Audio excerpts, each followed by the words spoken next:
Sveiki, jūs esat kanale Matematika be streso ir šiandien mes įkelsime skaičius į pošaknį ir ištrauksime juos prieš šaknies ženklą. Pradėkime. Ši tema yra viena iš lengvesnių, nes mes jau buvome prie visų šių sprendimų, tiesiog nesifokusavome į juos, bet jūs jau tikrai juos atlikote praeitose pamokose ir dabar mes tiesiog pasikartosime. Pažiūrėkime mūsų pirmą skaičių, kvadratinė šaknis iš 27. Mes negalime išspręsti šitos šaknies, bet galime ją šiek tiek suskaldyti, kad jin būtų aiškesnė, paprastesnė ir iš dalies mes galėtume išvesti skaičių iš po šaknies į prieš šaknies ženklą. 27 tai yra 9 kart 3.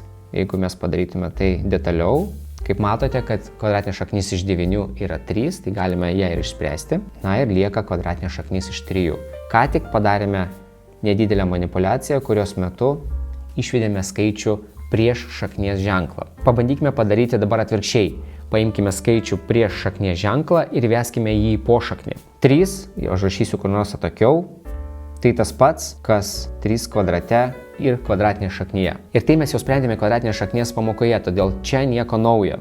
Todėl įrašykime mūsų 3 kaip 9, nes 3 kvadrate yra 9, padauginti iš kvadratinės šaknies iš 2, visumoje tai gaunasi kvadratinė šaknis iš 18. Dabar klausimas, ką daryti su neigiamais skaičiais. Jie negali atsirasti kvadratinėje šaknyje, todėl šiek tiek išrašykime mūsų užduotį, trečią užduotį, taip, kad būtų aišku, kur mes dėsime tą neigiamą skaičių. Įsivaizduokime, kad tas -3, tai tas pats, kas -1, padauginti iš 3, na ir padauginti iš kvadratinės šaknies iš 2. Dabar jau galime kai ką padaryti, tai yra įvesti 3 į kvadratinę šaknį, 3 kvadratinė šaknė tai bus 9.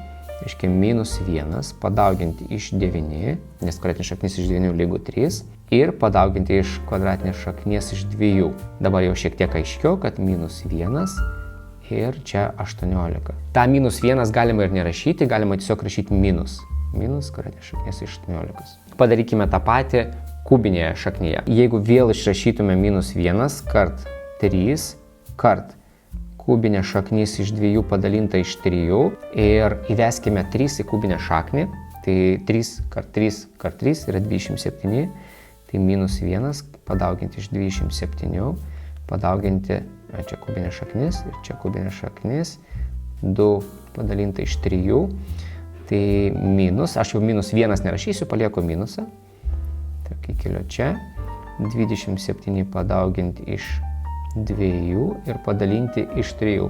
Na, visų pirma, 27 dalinasi iš 3, tai yra 9. 9 padauginti iš 2 yra 18, tai minus 18. O dabar pabandykime išspręsti lygtį, beje, ši lygtis yra jūsų knygoje. Ar 2 padauginti iš kvadratinės šaknies iš 6 yra daugiau, mažiau ar lygu kvadratinė šaknė iš 24. Tai mes jau dabar mokame įvesti kvadratinę šaknį, reiškia 2 kvadratinė šaknė atsiras, reiškia bus 4, tai šitas bus 4 padauginti iš kvadratinės šaknies iš 6.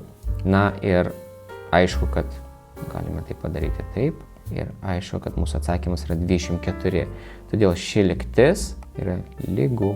Judame toliau. Turime tokią užduotį, įkelkite dauginamąjį po šaknies ženklų. Ką tik tai darėme, taigi mums jau yra kur kas lengviau. 7 padauginti iš kvadratinės šaknies iš 5. 7 tai tas pats, kas kvadratinė šaknis iš 49. Aš parašysiu čia taip, kad atsimintumėm. 49 padauginti iš kvadratinės šaknies iš 5.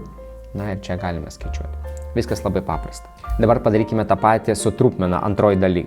1/2 padauginti iš kvadratinės šaknies iš 12. Ir 1/2, kad ją įvesti į kvadratinę šaknį, reikia ją padauginti iš savęs 2 kartus. Tai 1/2 padauginti iš 1/2, tai yra 1, tai va.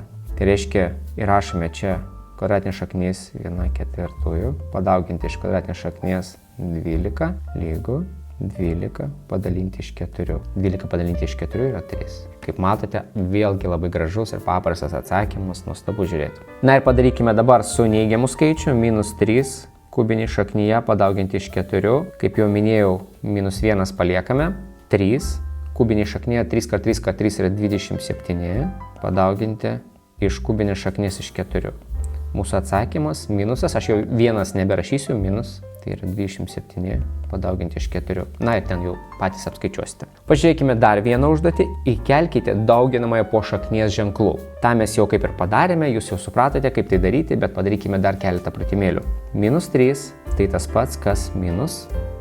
Kvadratinė šaknis 3 kvadrate yra 9, padauginti iš 2. Minus 18. Atsiminkite, kad minusas niekada negali atsirasti po šaknyje, todėl minusą visą laiką paliekame už borto. Pabandykime išspręsti šiek tiek sudėtingesnę užduotį, kai turime du minusus. Vienas prieš šaknies ženklą, vienas po šaknyje. Išspręskime G užduotį. -3 padauginti iš kubinės šaknies iš -2. Na, -3 ir ją reikėtų įvesti į kubinę šaknę, tai -3 kart -3 kart -3. Kas gaunasi? -27. Tai galime taip ir užrašyti. Kubinė šaknis iš -27 padauginti iš kubinės šaknies -2 lygu. Galime atidaryti bendrą kubinę šaknį. -27 padauginti iš -2. Na ir minusas, aišku, vienas kitą atšaukia. Mes gauname kubinę šaknį iš 27 kart 2 yra 54.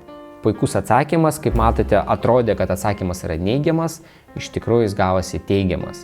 Tame matematika yra nuostabi, nes matematika privalo būti be streso.